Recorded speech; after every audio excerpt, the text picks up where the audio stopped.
Hello, Gabe Heller here, and I have recently purchased a Geiger counter from China. It took a while to get here. It was held up in customs for a while. Now the reason I decided to buy it was I read an article in Rolling Stone, and admittedly, okay, so Rolling Stone is known for occasionally having some really good journalism, but it's mainly, you know, obviously a music industry publication, about the music industry anyway. So I wasn't quite sure whether to take it seriously, but it made some serious claims, and I always kind of wanted to have a Geiger counter. What they were claiming is that a lot of the fluid that comes back from fracking is actually quite radioactive, and that it's being trucked and hauled by train through neighborhoods all over the United States. And we live just east of the oil and gas fields in North and South Dakota. We're in Minnesota, and there's a big train line, Canadian Pacific, that goes right near our house. So I thought one of the things I would do with this was go there and see if there are high levels of radiation when the train goes by. But, you know, I could test anything. I could test my basement, I could test bananas, I could test lime green Fiestaware, you know, anything that people are interested in seeing me test with a Geiger counter. So first I thought I'd unbox it. It is made by Kajou. I don't know who Kajou are.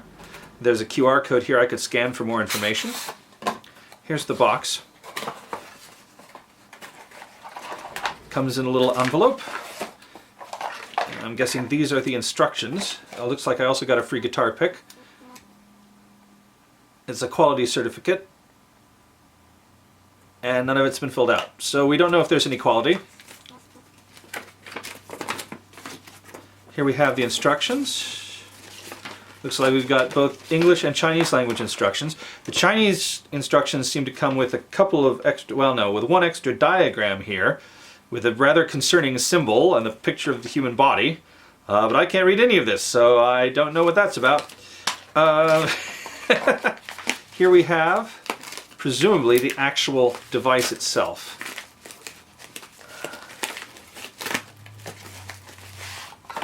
Alrighty, there it is. It's a Geiger counter. It says Geiger counter. Ah, a switch. Oh, and a battery compartment. Okay, so the brand of the batteries is Ultrafire, which I don't find entirely comforting. Let's turn on the switch.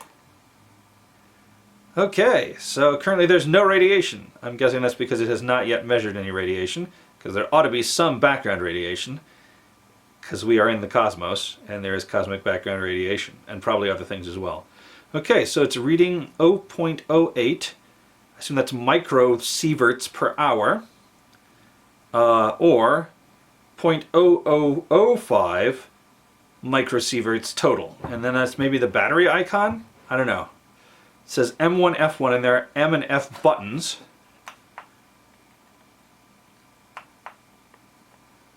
Okay, so that there's okay, so there appear to be 4 different M functions, I guess.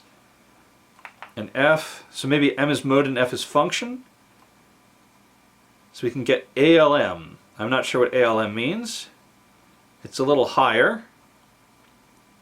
In fact, we're generally getting slightly more radiation, but obviously there's some variation in the radiation in the cosmos. What it looks like right about 0.1 microsieverts per hour is pretty average. Okay, cool. We've also got these instructions. And the instructions say, using method. I'm guessing this is not going to be a great translation from the Chinese. Put the detecting tube, I'm guessing this is the detecting tube, on or close to the object which needs to be detected. Power on, then read intensity value after 40 seconds. Model GMV2. Ah, this is the accumulated value. I don't know when it starts accumulating the value, but that's what that is. Yes, this is where you plug in the power supply to charge the thing. So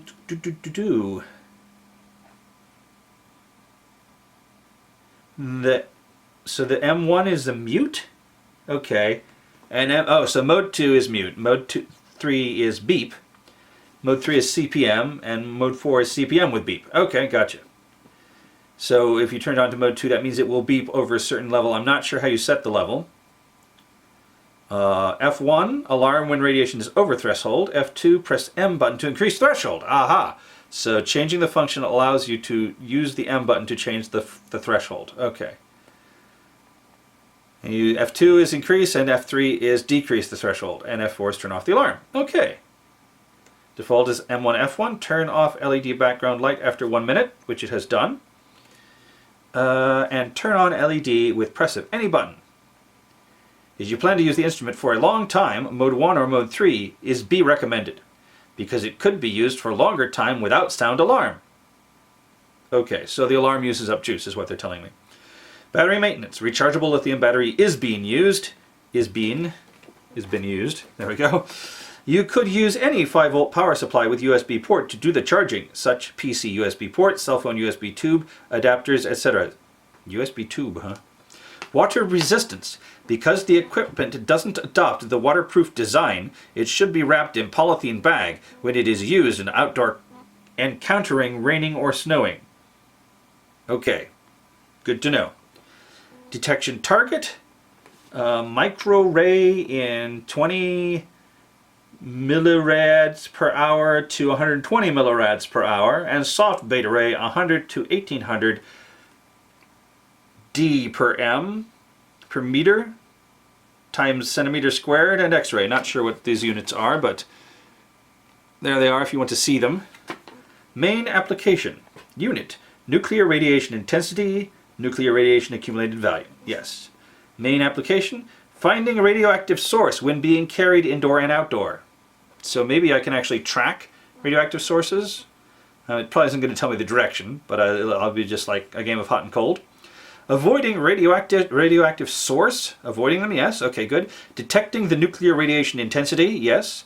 Measuring the marble radiation. I guess that's right. Marble is supposedly radioactive, so if you have a marble countertop, we could measure its radiation. We actually have some slabs of marble in the backyard. I could see if they are substantially more radioactive than the background. Personal dose, so yes, I could carry it around, though I would need to keep it charged somehow in order to get the total dose, I think. Detecting nuclear radiation, that's that's probably the most the most likely one. Exploiting mineral, okay, so we can use this to exploit mineral, that's good. Measuring uranium or other radiation, or other uses of Geiger counter, just for good measure. The schematic diagram of the Geiger counter. Geiger Muller tube, and there it is, the schematic. All right, and we have a very short charging cord with, it's not USB-C, I'm not sure what, it's micro USB, I think? So it's not the most recent one. This is our last generation of cell phones that we owned had this plug on them. And it's a very short cord, but these are pretty easy to get if you wanted to get a longer cord to charge it with. So there we have the Geiger counter. And someday pretty soon I will try and count some Geigers. Bye for now. Warning, warning, this video is almost over. Warning, warning, it's time to choose another one. This has gone on far too long, time to wake up and sing along. Warning, warning, this video is over now.